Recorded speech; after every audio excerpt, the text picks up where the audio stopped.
많은 사람들이 다윈, 뉴턴, 에디슨에 대해서 기억하고 있는 내용이 있습니다. 그런데 이런 이 사람들의 예화 혹은 이 사람들의 에피소드는 과학적 발명과 발견의 토대가 된 거죠. 동시에 이 사람들의 성격과 연구 열정을 생생하게 보여주기 때문에 우리들에게 잘 기억되고 있습니다.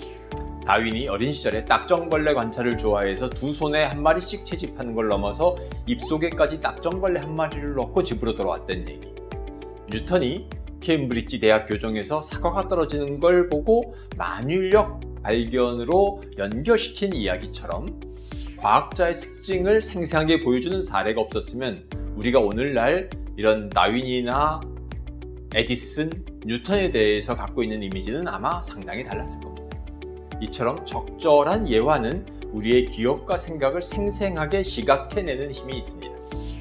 그렇다면 어떤 사례가 칼럼의 흥미를 유발하고 설득력과 완성도를 높이는 사례일까요? 에디슨이 신문 판매 소년 시절 열차 화물칸에서 실험을 하다가 불을 낼 정도로 실험에 몰두했다는 사례는 발명왕의 특성을 잘 설명해 줍니다. 하지만 모든 사람에게 이런 사례가 있는 건 아니죠. 즉, 칼럼에 등장시킬 만한 사례가 지나치게 또 개인적이면 사람들의 흥미나 관심을 갖게 하기도 어렵습니다. 따라서 무엇이 좋은 예화이고 사례가 될 수 있는지 그 조건을 생각해 봐야 합니다. 적절한 사례를 찾기 전에 자신이 어떤 칼럼을 쓰려고 하는지, 그 칼럼에서 전달하고자 하는 핵심적인 메시지가 무엇인지를 명확하게 해야 합니다. 모든 상황에 적절한 맞춤형 사례는 사실 없습니다. 논리적인 구성과 글의 메시지가 결정되지 않은 상태에서는 적절한 예화와 사례를 찾아 나설 수도 없습니다. 그리고 사례와 예화가 칼럼의 핵심 메시지와 정확하게 떨어지는 완벽한 사례일 필요도 사실 없습니다. 예화는 기본적으로 독자의 관심을 끌고 이해도와 설득력을 높이기 위해서 글에 동원하는 부수적인 장치입니다. 예화 없이도 얼마든지 좋은 칼럼을 쓸 수 있고요. 글의 필수적인 장치는 아닌 겁니다.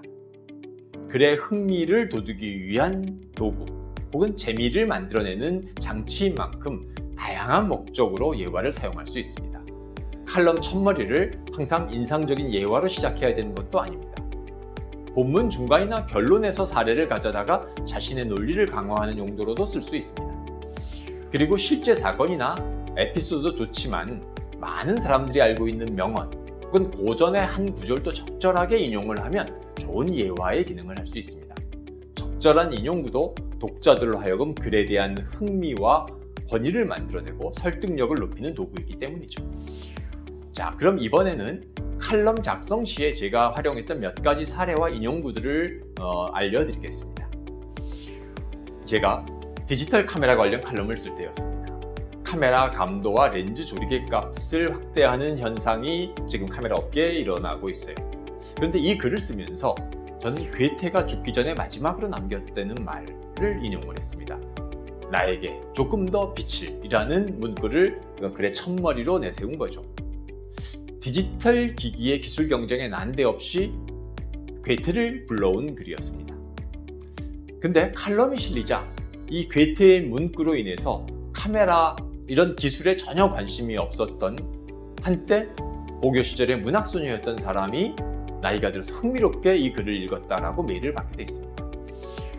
그리고 스마트폰의 노출 기술인 HDR 기술을 소개하는 칼럼에서 벨기에 화가 르네 마그리트가 밤과 낮의 풍경을 동시에 담은 작품 빛의 제국의 상황이 현실화하고 있다라는 예시를 제시한 바 있습니다.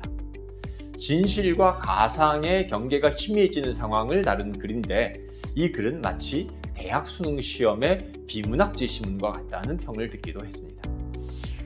마이크로소프트가 인공지능 얼굴 인식 기술을 개발하고도 기계에 의한 차별과 윤리적 논란으로 인해서 출시를 보류하고 정부를 상대로 얼굴 인식 기술 사용을 규제할 법규를 만들어 달라라는 요청을 하는 일이 있었는데 이를 다룬 칼럼에서는 제가 이건 오디세우스가 사이렌이 유혹하는 바다를 항해할 때 부하 선원들의 귀를 밀랍으로 막았지만 자신은 그 유혹을 즐기기 위해서 배의 돛대에 자신을 묶었던 그리스 고전 오디세우스의 대목을 가져오기도 했습니다. 안전장치를 확보하고 유혹을 맛보려 한 것을 빗댄 글이었습니다. 이렇듯 적절한 예화와 인용구를 사용한 칼럼은 독자를 넓히고 읽는 재미를 보탭니다. 그렇다면 어떻게 적절한 사례를 발굴하고 사용해야 할까요? 방법은 칼럼에 적합한 최고의 사례를 찾아내야 좋은 글을 쓸 수 있다는 강박에서 벗어나는 데서 출발해야 합니다. 칼럼의 도입이나 중간, 결말 부분 어디에서든 하나의 사례나 유명한 인용글을 찾아보는 것을 시도해보는 게 좋습니다. 칼럼에서 사례의 용도는 독자의 흥미를 만들고 읽는 재미를 주는 걸로 충분합니다. 칼럼마다 하나 정도의 인용이나 사례를 찾는 시도를 거듭해서 하다 보면 점점 자신만의 노하우가 쌓이게 됩니다. 그리고 이번 칼럼에는 사용하기 적절하지 않았지만 다른 주제의 글에서 활용할 수 있는 아이템을 발견해서 저장해 두는 방법도 가능합니다. 하지만 칼럼에서 사례와 예화를 가져올 때 유의해야 될 게 있는데요. 누구나 알고 있는 전형적인 사례는 글의 재미와 공감을 떨어뜨리고 오히려 진부한, 뻔한 글쓰기라는 인상을 주게 됩니다. 글이 주는 묘미는 새롭거나 알려져 있지 않은 정보와 통찰을 통해서 독자를 움직이는 거죠. 그리고 특정한 사례를 한 가지 방식으로만 보지 않고 남들과 다르게 해석해 사용하는 것이 권장되는 방법인데요. 일단 어느 정도 알려진 사례이기 때문에 독자에게 친숙한 상황인데 이걸 이렇게도 볼 수 있구나 라는 필자의 차별적인 관점을 만나게 할 수 있는 방법입니다.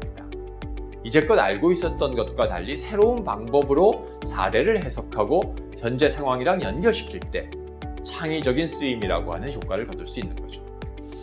쓸만한 사례를 찾는 방법은 먼저 국내외 매체에서 좋은 과학 칼럼을 많이 읽어보는 것에서 출발합니다.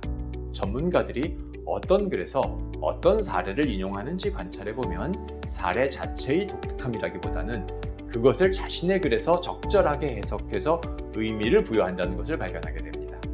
이러한 과정을 통해서 자신이 관심 있는 분야에서 지금 당장은 아니더라도 통찰을 주거나 사람들에게 알기 쉽게 설명해 줄 수 있는 사례들을 축적할 수 있는 거죠. 글을 자주 쓸 기회가 있는 사람은 자신만의 작업 노트, 데이터베이스를 만들어서 관리할 필요가 있습니다. 예를 들면 에버노트나 원노트 이런 프로그램을 이용해서 키워드를 중심으로 스크랩을 해놓거나 메모를 저장해 놓는다면 나중에 이게 쌓여서 자신만의 데이터베이스로 기능을 하게 될 것입니다. 지금까지 칼럼 완성도를 높이는 예화 사용법을 살펴보았습니다. 많은 칼럼은 사례나 예화를 첫머리에 내세우고 혹은 인용문으로 시작을 합니다. 이는 독자 흥미를 유발하는 데 효과적일 뿐만 아니라 그럴 경우에 글의 품위가 한결 높아지기 때문입니다. 즉, 독자 또한 풍부한 지식과 통찰이 담겨 있는 글을 읽었다는 느낌을 갖게 하기 쉽게 만들 수 있기 때문입니다.